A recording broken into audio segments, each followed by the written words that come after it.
Good morning, everybody. It is midnight and I am on the road to go pick up a little something. So I've got plenty of time to share a little story with y'all. I am a huge James Bond fan. I have tons of tuxedos, I have tons of memorabilia, I got all kinds of cool junk because I just love the movie series and all that jazz. In 2006, I think it was, Casino Royale came out. Daniel Craig, the iconic Aston Martin DB9. Loved that car. It was totally my dream car. I saved up my money through a couple of military deployments and I bought one of those bad boys, a 2010 DBS to be exact, and it was rad. However, I couldn't afford the maintenance on the thing and I was scared to death that I was going to break it. So I sold the car, and now fast forward, it is 2023. I kind of miss the old girl. So I found myself a new Aston Martin. New to me, not new at all. It is old, it has a salvage title, and it's dirt cheap. My kind of jam. So I'm on my way to go pick it up. This thing's gonna be sweet.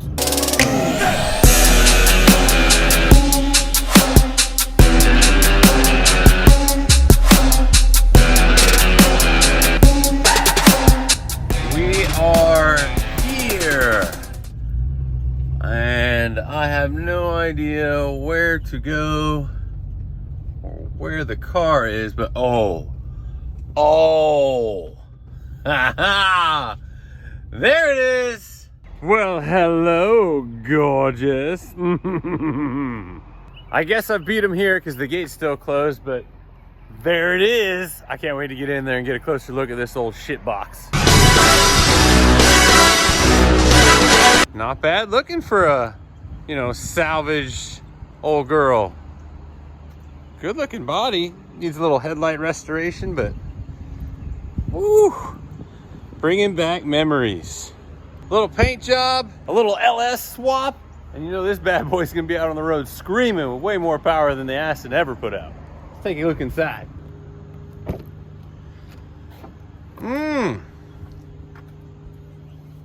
Well, she's a little dusty. Been hanging out on the beach some, but I mean, not bad. Not too bad. Could use a little headliner, or otherwise, you got the kangaroo pouch here. That's pretty good.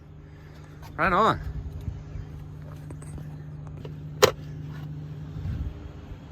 See what it looks like up here under the hood skis. Oh, man. V12 power. These V12s made like 500, 600, somewhere in that range, depending on which model it was, but that's really not that much power for this badass V12 6-liter. So when we put in a 750 horsepower LSA motor, it's gonna be a big difference for this car. A lot more fun to drive, I think. Plus, that's like a, I don't know, $30,000 motor in good running condition. I don't want to replace that thing. I could build an LSA motor for half of that.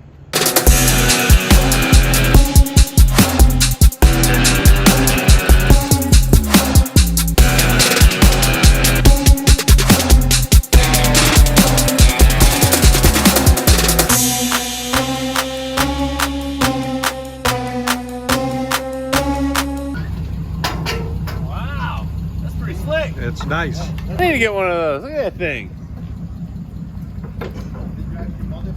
It's like the arms on that thing from the Aliens movie. Load it up, you strap it down. Thank you, sir. Appreciate it very much. I think. Yeah, I'm gonna watch it. I might come to Florida because I go up there like a couple of times. I want to see a shot what you guys doing. Yeah, man, come on down to Tampa. See how the old girl does after we do our thing to it. We are all strapped in and ready to take her home. Let's go, baby.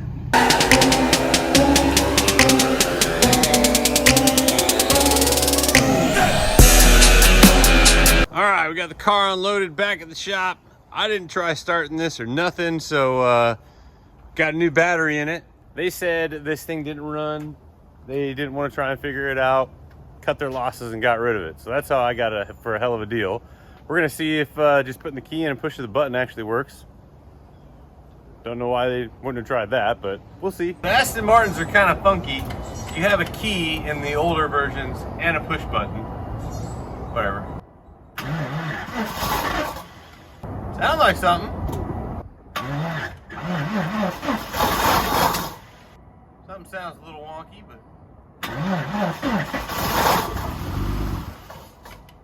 Come on, baby. You're gonna do it.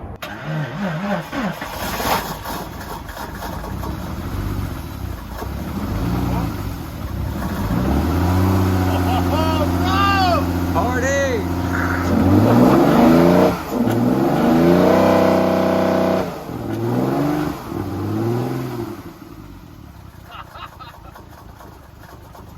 Definitely in shitty limpy mode, but it runs. It runs.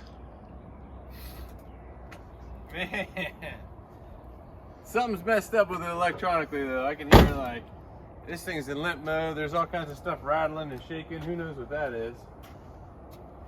A little bit of smoke. That's probably because they've been dumping oil all over this thing trying to fix things, but It'll help with the mosquitoes. oh, that's a huge win. The thing just fired right up. I don't know what he's talking about. I mean, it didn't fire right up, but it fired up. I think a little work on this, a little code reading, figuring out some sensors or something. Might not even have to LS swap this. Don't worry, because there's something else coming up. Do you not smell bad gas? Oh, man, that smells like, yeah, that smells like a 57 Chevy been sitting in the barn for 60 years waiting for you to just crank it right up. That does smell like pretty bad gas. I don't know how long it's been sitting. I bet these have a very picky like evap system. If it doesn't have, you know, good gas flowing through it, it probably clogs all kinds of stuff. So drain the tank, put some fresh gas in it, and clean the injectors. Might have us a run and drive and ride. That would be awesome. I'm okay so with that. PU! Man, that thing has some terrible gas in it. We got the tank drained, put in some fresh gas, and cycled it a whole bunch. We're gonna give this thing a whirl and see if it'll fire up. If it's just that simple, man, we might be out cruising by the end of the day. We got the car to start, but it runs like crap, so we got it up on the lift so we can take a look underneath it and see if we can spot anything obvious. First discoveries, they're always the best. So I haven't had an Aston Martin on a lift before, actually. I've only worked on it on the ground because I was very poor when I had my Aston Martin, ironically enough. Probably because I had an Aston Martin, I was very poor. So, looking at it on the lift, you know, it's interesting engineering and whatnot. I remember this exhaust system for sure because I put in a performance exhaust on mine. I don't know what the improvement was other than this gigantic muffler got swapped out for something a little noisier, but can't see a thing, huh? Blocks. Oh, hey, look at that. Performance. Ooh, that looks like the Amazon one you got me. Yeah. Well, there was a broken airbox in the trunk, so I assume that was their cure for the broken I'd airbox. also assume this brake duct usually has more duct, right? No, this ducts to the air box. Oh. Plumbs right in, and then the box sits there, blah, blah, blah. Well, that's a little... Not no mo. Yeah. Let's get some lights up in there and see if we can figure out where this smoky oil stuff is coming from when it does run. There's a lot of oil sitting on the starter and up on the side of the block. The header's a little bit wet up in there, but there's no windows in the side of the block or anything like that. So, I mean, feasible that this motor is still usable. We just got to figure out where this oil leak is coming from. So we're gonna brake clean the heck out of this thing and see if we can't discover the wet spot. Throw some flour on it and look for the wet spot, right, buddy? Yeah. This thing's kind of a dirty motor, but it's definitely usable on this Johnson. Oh. The Look at right there. why is the belt way the hell off there? Look at that craziness. Oh man, nice. Check it out. There's just this AC compressor is off of a Chevy Suburban or something. Maybe it doesn't even line up remotely with the holes. Maybe that's our wobble that we had in this engine. Maybe.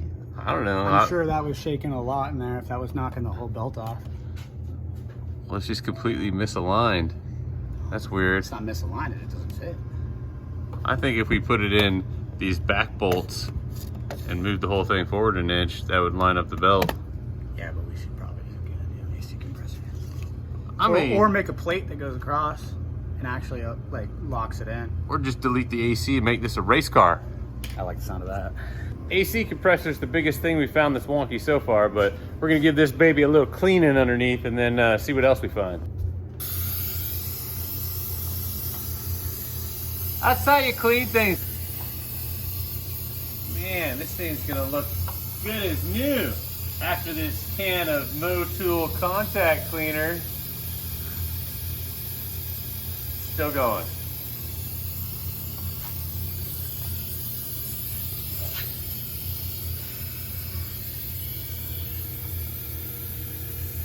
The trigger doesn't work on this thing. It's all or nothing. You just gotta go until it runs out of ammo. It's like a runaway diesel.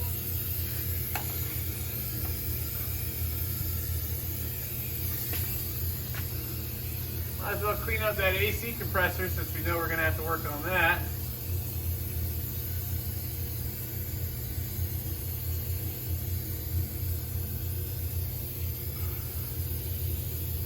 Wow, this Motul stuff really cleans the aluminum. Dude, come get a look at this. See how dirty that aluminum is right there? Yeah. Look at that. Bam. Cleaning the dickens out of it. Yes, sir. This Motul is some dickens cleaning junk right here.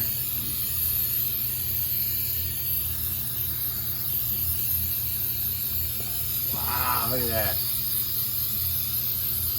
Man, take this thing to the dealership. It's a brand new car.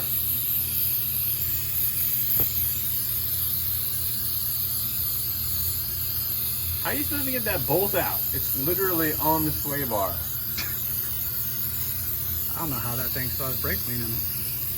This is some interesting can action right here. I mean, we are really getting our hammering money's worth out of this. Oh yeah. Look at that. Still going. One can. This ain't special effects, ladies and gentlemen. This is the real deal. Motul performance. Not only. Oh. And That's all she wrote. we're done here. All right. Let's see. All of the lights under the sun. And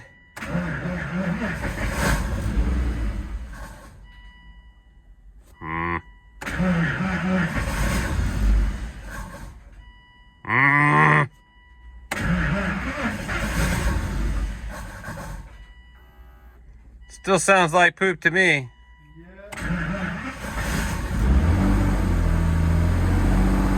Still in limp mode and I'm holding the pedal.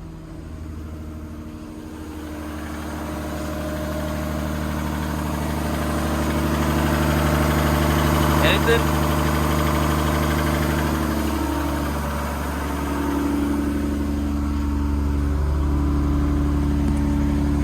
Well, it is running. I have my foot on the pedal to keep the idles up a little bit, and maybe it'll burn out the last. Oh, hold on. What now? What's going on?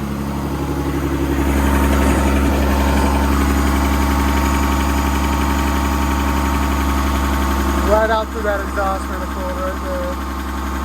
I don't know if you can see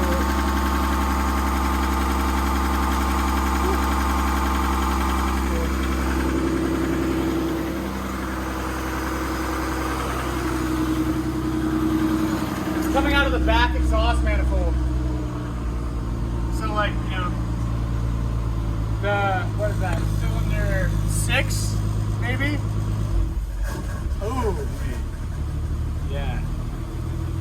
I mean, it actually does sound like it's, besides that, it sounds like it's running slightly better. No, spoke too soon. Nah, that sounds like poop. Yeah, no, it's definitely smoking really bad somewhere inside that engine. I don't know though. It looks like the headers don't have any gaskets on them either. It looks like it's metal on metal.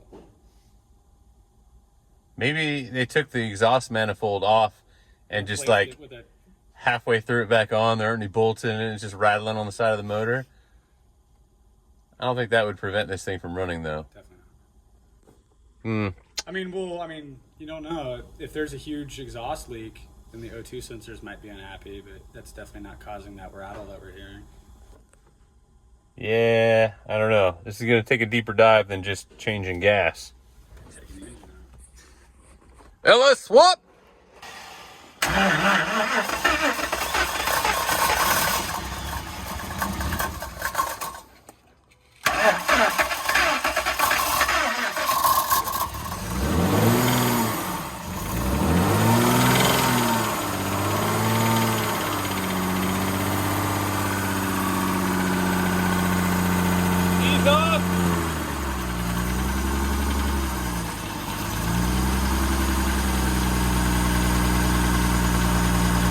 Ease off the throttle.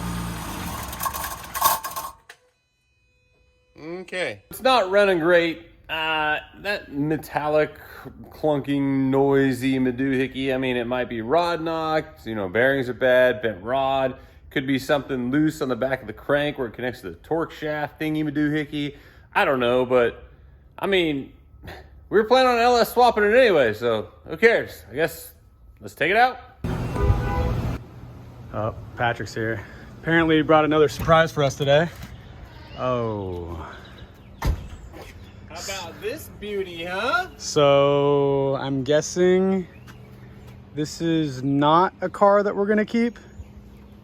You don't think this is a savable vehicle? I mean, if we tried, but we have so many projects now that I don't think we need another one like this. Exactly. But we have a DB9 that we just found out the motor's hosed on. So I guess we're doing an LS swap. And it'd be much easier to do an LS swap if we stuck with the transaxle transmission thing. And this C6 Corvette has just that. So, perfect donor. We don't care if the front end's wiped out. We'll make our own motor, bolt it to that trans tube and the transaxle and all that jazz, and just transplant it into the DB9, and bam, we're on the road. Works with me. Getting some of that Florida liquid sunshine. It's raining even though the sun's out. Gotta love it.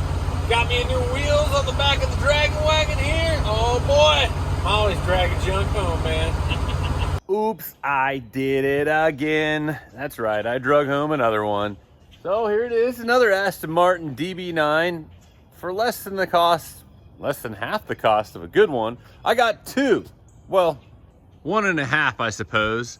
This one was a flood car, so all the electronics are screwed. However, the motor is totally clean on the inside. Nothing bad about it. The other one we have has got some rod knock or something nasty going on in it. So maybe we're just gonna try and swap these two and see if the other one drives perfectly fine the way that it is. If not, it's getting an LS swap. But this one, absolutely LS swap, and getting the GT3 body kit built for it, because we're gonna make this one a badass race car.